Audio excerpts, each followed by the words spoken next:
Now we're back in our control panel, and now I want to show you how to start setting up your home page. In other words, this page.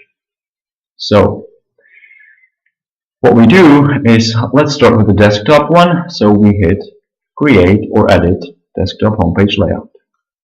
Click that. This screen, you will see there is no home page yet. So because I've just reset my home page to show you how it looks like, I don't have any home page yet.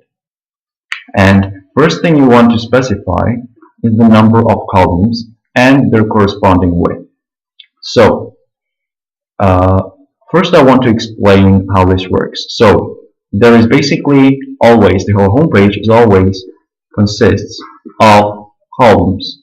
In this case, you see we have three. Here is one column, and we have the blocks 1, 2, 3, 4. Here is the middle column, and we have blocks 1, 2. Here's another one, another one, another one, another one, another one.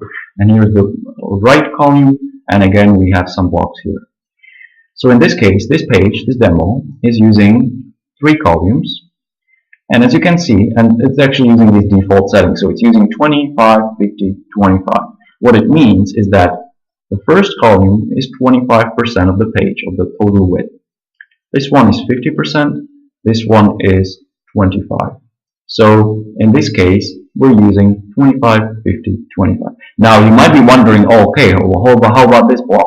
Well, this is a special block, it's called a header block, and there are options to set up a header block and a footer block. And these basically means that a header block always spans the entire width of your home page, and it's always right at the top. So that really spans the whole page regardless of how many columns you used here. And likewise, as you probably guessed already, a footer block does the same thing. It's a block that's right at the end of the page, and again, it spans the entire width of the home page regardless of how many columns you set up here.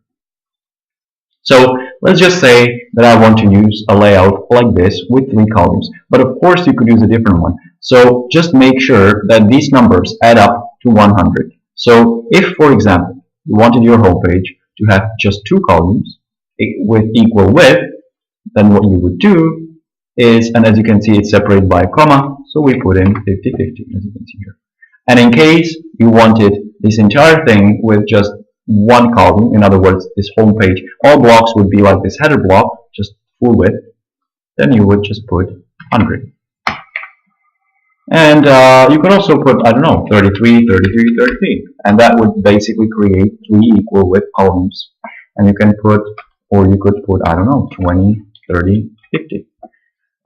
Basically, you can put as many as you want, just make sure that it adds up to 100, and I would probably not recommend using more than 4, because then they would be too narrow and it would probably not look very, very nice. So for now, let's just use the original setting. Let's use 25, 50, 25, continue, and now we're to the homepage layouts. So the homepage basically has 2 themes. One is called the dark theme, the other one is the light theme. And so I will show you what that does, but I will show you once we have some blocks there, because now it won't show you much. So let's just start here. I've already installed some blocks. So here you will see a list of all the blocks that I have installed. For now, if you just started, this will be blank, or you will see maybe the logo, which I think is included by default. So before we actually insert a block here, we have to make sure that it's installed. Okay, so how do we install a block? Well, you go to my site and you click blocks. And here we see all the blocks that are currently available. And let's say I want to install the Astro Events block. So I click it. On this page you see what it's called. This is the title of the block. This is a namespace. This will be very important, as you will see later on. Namespace. And here's a description of the block, version, the latest version available, and here's a demo. Now you might be wondering, okay, so is there a special block for narrow and wide? The answer is no. It's simply, in this demo, I wanted to demonstrate what that block would look like in a narrow column and in a wide column. So if I click narrow, this is what it would look like in a narrow column. If I click wide, this is what it looks like in a wide column. And as you can guess, it really depends what you set up earlier. So if you put that block, if I now put it in this column, the wide one, it would look like this.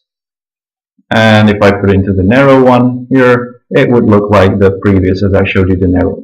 And as I said, the script will automatically stretch this. So it's not a different script. It's always the same script. It always stretches it to the width of that particular block, though depending on what percentage you used. So in this case, it would stretch it to 25%. If I put it here, it would be 250. So now, let's continue. So now we have the download link. So we download that block. So we get this download page. So we save it to our computer. So now it's saved. Now there's one very important thing. When you are extracting this, and this is a very important, people often make this mistake. If I open that zip file, there is a folder, Astro Events, and inside that we have the files. So one thing to note, some zip programs will extract this and they will create an extra directory. They will create an Astro Events 1.1 directory, and inside that you will have this Astro Events directory, and inside that you will have these files. So that will not work. So in other words, you have to use directly this Astro Events folder, not the Astro Events 1.1.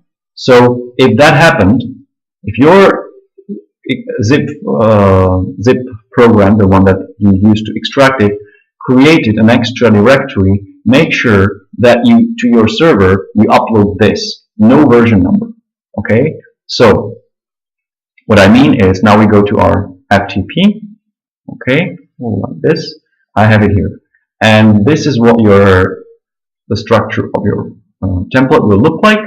And we see a directory called homepage.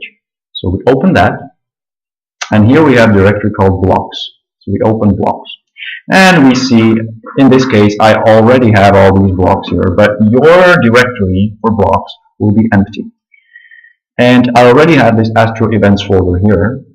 And as you can see, that's what I was talking about. I have this Astro Events directory here, and this directory has to have the namespace of that particular block. So if I go back,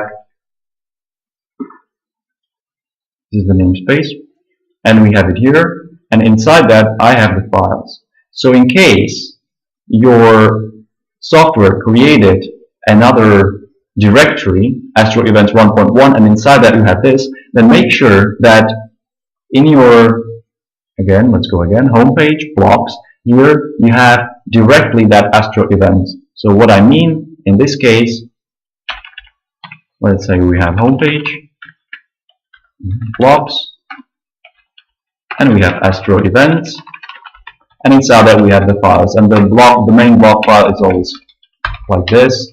So this is the correct thing. What would not work is if you did this.